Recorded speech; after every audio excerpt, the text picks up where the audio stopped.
Olá, muito boa noite, muito bem-vindo a mais um Papeando com Carlão aqui pela TV Cultura Litoral.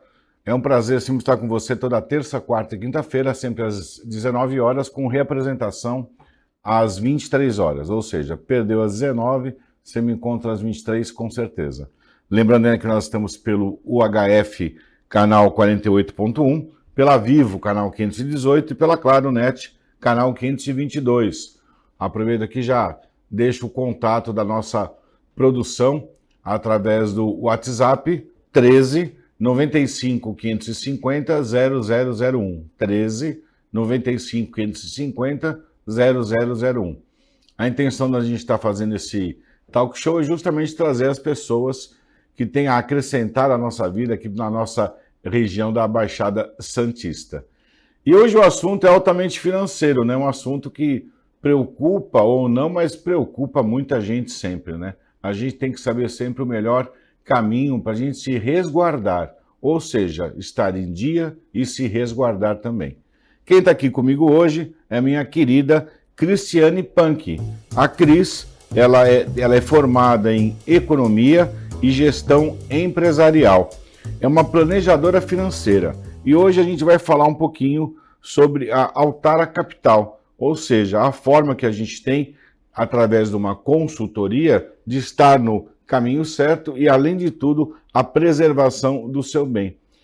Muito bem-vinda, muito boa noite. Obrigado por você vir aqui bater esse papo com a gente e mostrar que ganhar dinheiro é importante, mas o mais importante, né, Cris, é preservar, é você conseguir manter aquilo que você tem. Quando a gente fala em blindagem, a gente quer dizer o quê? Boa noite, Carlão. Obrigada. Obrigado, Cris. Obrigada pela oportunidade de falar de um assunto tão importante, relevante, né? Quando nós falamos de blindagem patrimonial, nós trazemos a cultura do brasileiro de sempre preocupado em ganhar o dinheiro, mas nunca em blindar, preservar esse patrimônio, né? Então, a blindagem fala sobre isso, sobre proteger esse patrimônio que foi construído ao longo da dos vida. anos. Exato. Quais os fatores que podem acontecer que você venha a perder parte do seu patrimônio? São inúmeros, né? Inúmeras situações na vida a gente costuma listar, algumas das mais comuns. Hoje é uma sociedade dissolvida, por exemplo, né? É verdade. Um divórcio, Um casamento de um filho, até mesmo a questão do óbito, porque a gente sempre gosta de trazer essa informação. Somente das famílias alta renda, somente 30% dessas famílias conseguem perpetuar o patrimônio até a segunda geração. Só isso? Exatamente. Eu não tinha noção.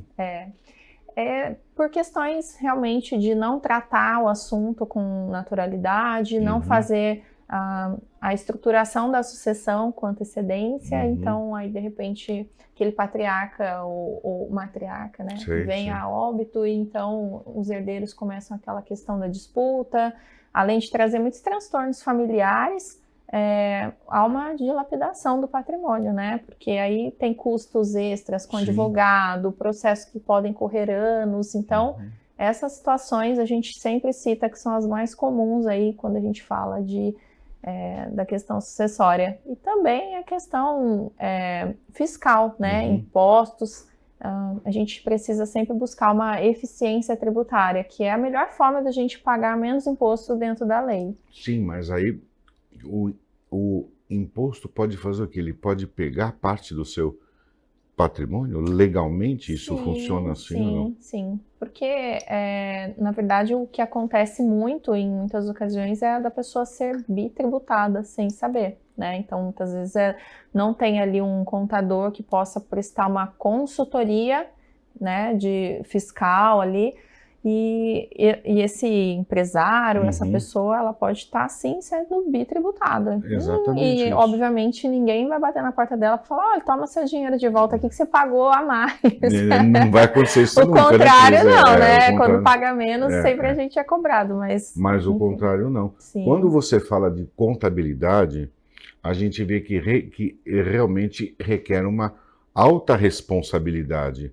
Porque, na verdade, é um fator que vai te ajudar a preservar aquilo que você tem. Uma contabilidade mal feita acaba, às vezes, levando uma empresa à falência. Com Exato. certeza, né? Com certeza. E é uma coisa que Cris, a gente não tem na faculdade. A gente não tem noção de imposto, gestão. Hoje eu sou coordenador de um curso na área da saúde. Eu sou coordenador de um curso de biomedicina. E pela dor, eu aprendi a estudar um pouquinho de gestão, administração. E eu sou justamente o professor que passa isso para os alunos, que a nossa carga tributária é alta e a gente tem que aprender a se safar, ou seja, manter os impostos em dia sempre. Exato. E uma coisa que você citou que me assusta foi 30% das pessoas conseguem preservar aquilo que tem. Então você imagina a vida de uma pessoa que trabalha 40 anos, 50 anos para tentar deixar a família confortável e acaba caindo numa desgraça assim, né? E isso acontece sempre, né? E aí a tua função é qual? É estudar isso tudo e ver como é que a gente faz ou não? Exato. A nossa empresa é um modelo multifamily office. E esse modelo, o que que é? É um escritório onde nós temos a solução 360 para o cliente. Então, a gente não vai tratar somente da parte de investimentos.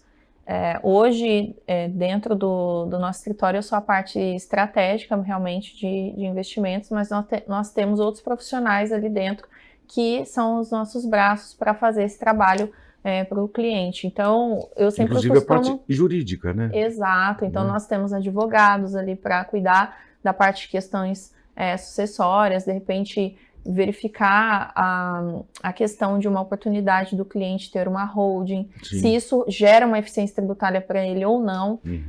Quando o cliente vai internacionalizar o patrimônio, nós também temos essa estrutura de criar uma offshore lá fora, então temos profissionais para isso. E os contadores fazem realmente essa parte, é o que a gente sempre brinca, que não pode ser somente um contador despachante, né? Que um emite a nota, o outro dá a guia.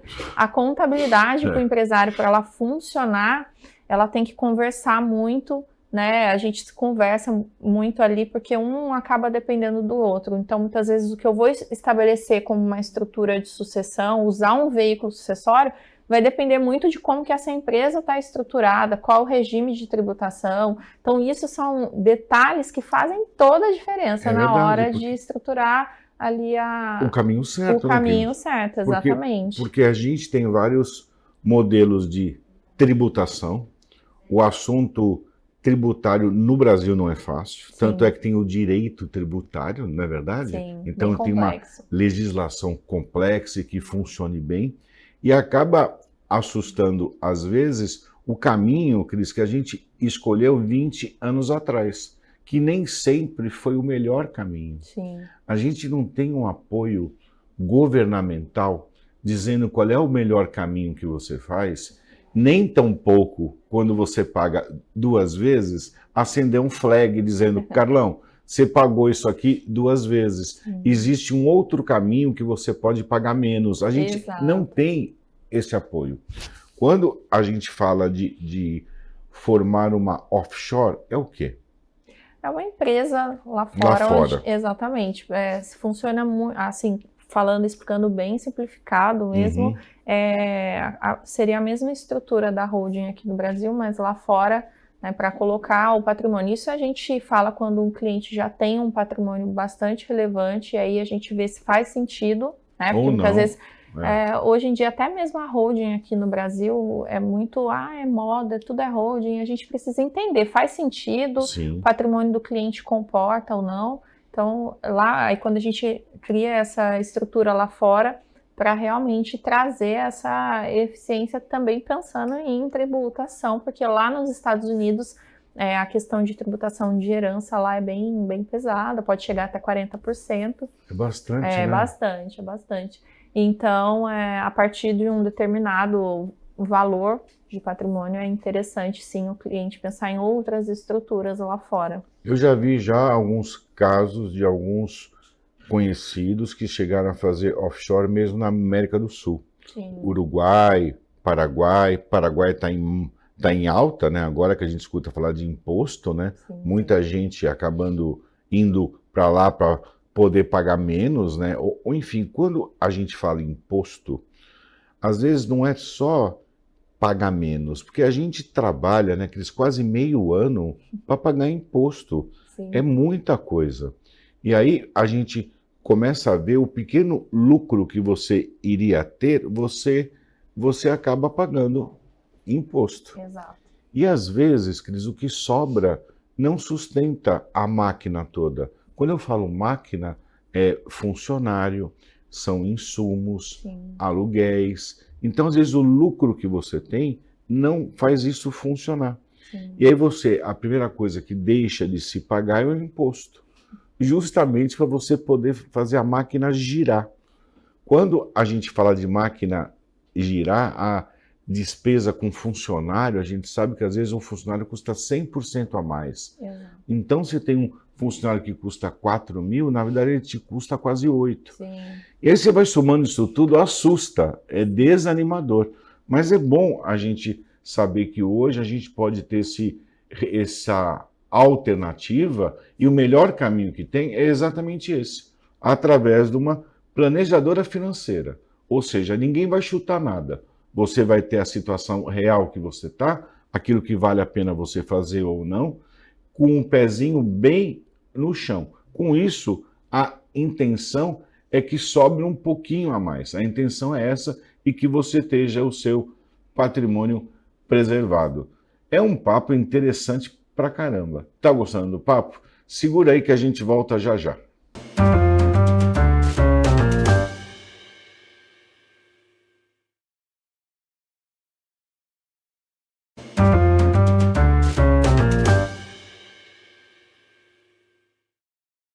Olá, estamos de volta aqui com um papo super legal com uma menina super antenada, a Cristiane Punk. Ela é formada em Economia e Gestão Empresarial. A gente está falando aqui da estabilidade financeira, habilidade financeira, aquilo que a gente pode fazer para tentar preservar o seu patrimônio. Dando uma geralzinha aqui, a gente começa a ver, Cris, que é uma alternativa legal isso aí.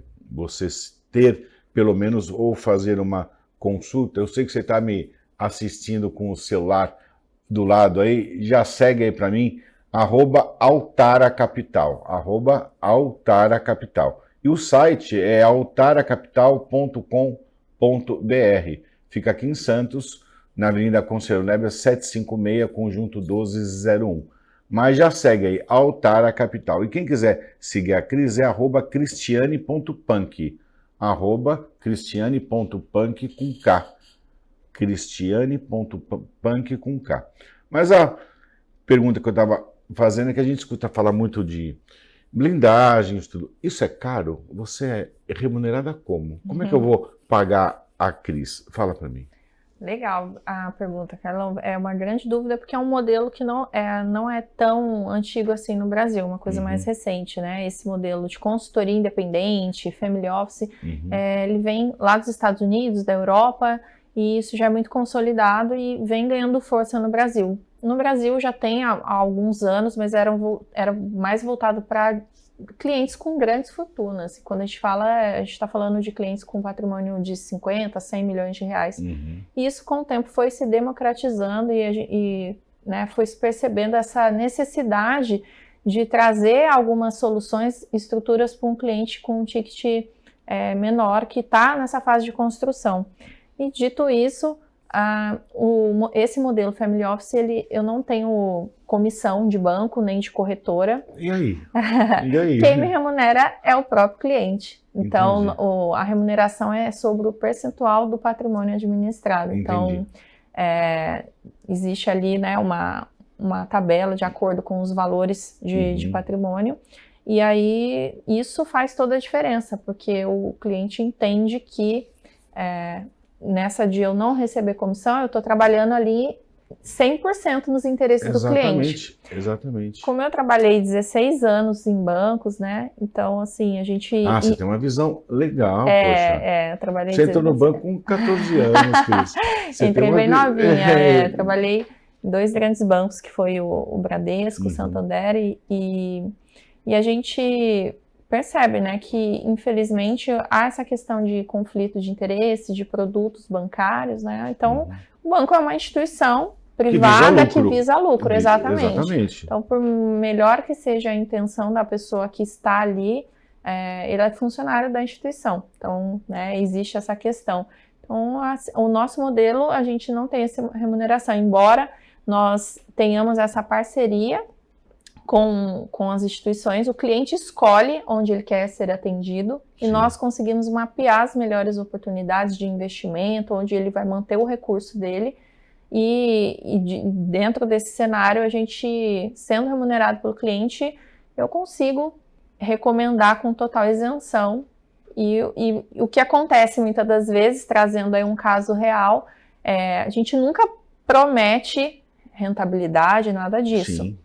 Mas na maior parte das vezes a gente consegue uma melhora significativa da rentabilidade, que daí o cliente vê que ele remunera e ainda tem mais lucro, uma escalada em questão de rentabilidade do patrimônio. Então, assim, trazendo um caso real, eu tenho uma cliente que ela tinha muito medo de investir, ela tinha um patrimônio bem relevante e, por incrível que pareça, todo em poupança.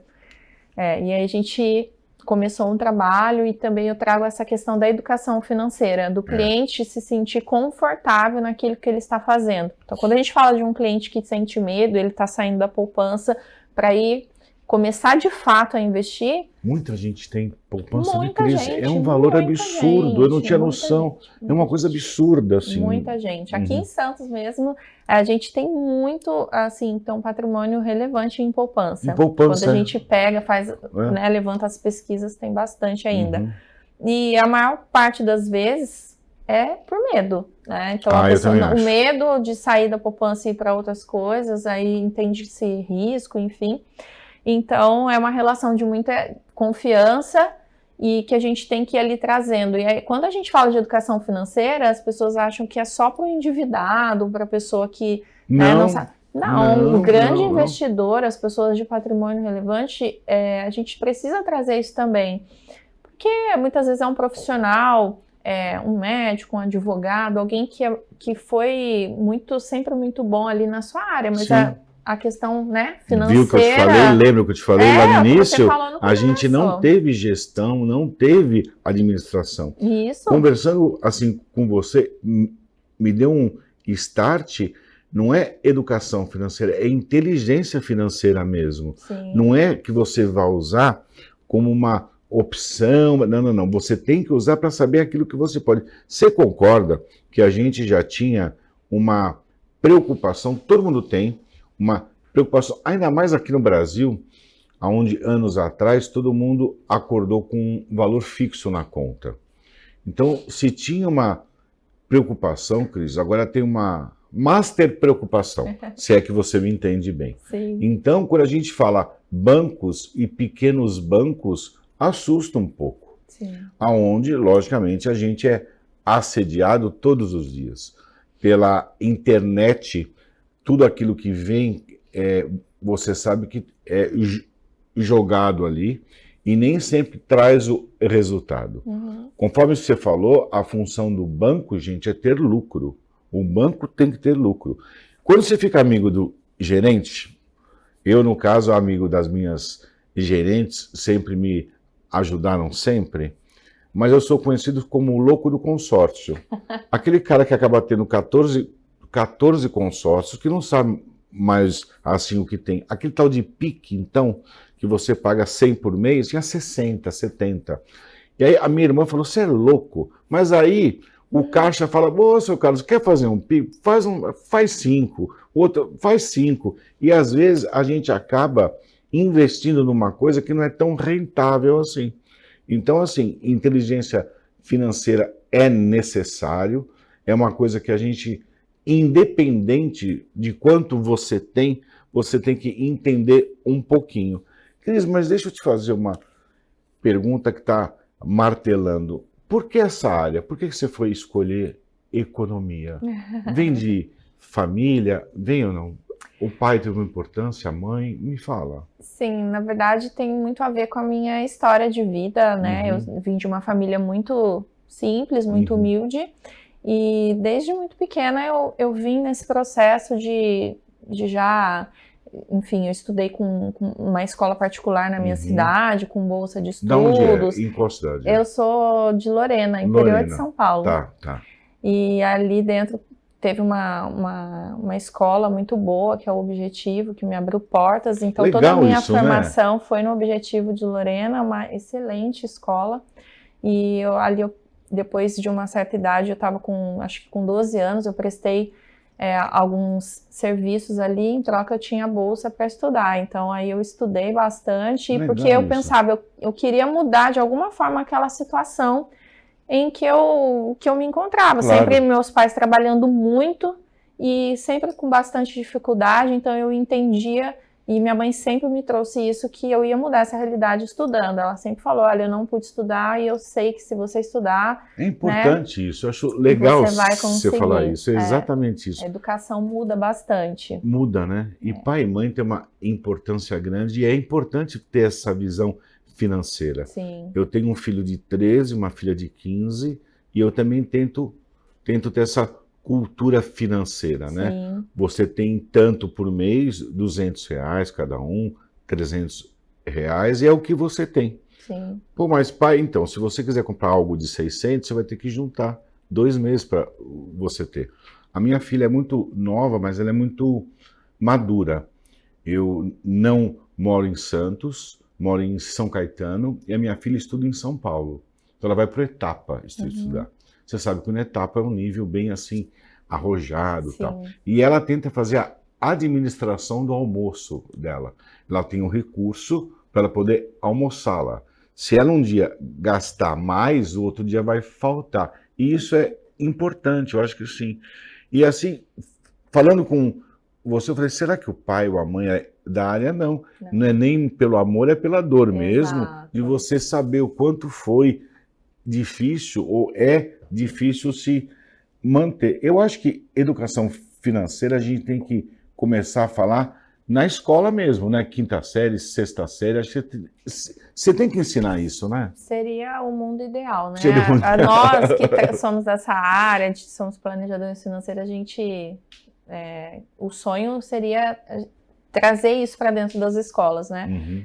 E se ensina a criança a, estudar, trabalhar, mas não ensina a criança como administrar o que você vai ganhar. Né? A gente não tem essa educação aí vindo das escolas, então seria super importante. Legal isso, né? A gente vê muitos indivíduos, muitas pessoas que têm um salário bom, exorbitante até, e a pessoa não consegue administrar, ela não consegue ter patrimônio. Né? E às vezes quem tem menos consegue guardar um pouquinho e compra uma casinha, e da casinha faz 2, não é exatamente isso? Exatamente. Nossa, o teu papo assim, altamente importante. Parabéns pela postura que você tem, o modo com que você explica, a gente entende bem. E repito aí, ó, Altara Capital, altaracapital.com.br, o Instagram é @altaracapital. E para estar seguindo a Cristiane, Cristiane Punk com K,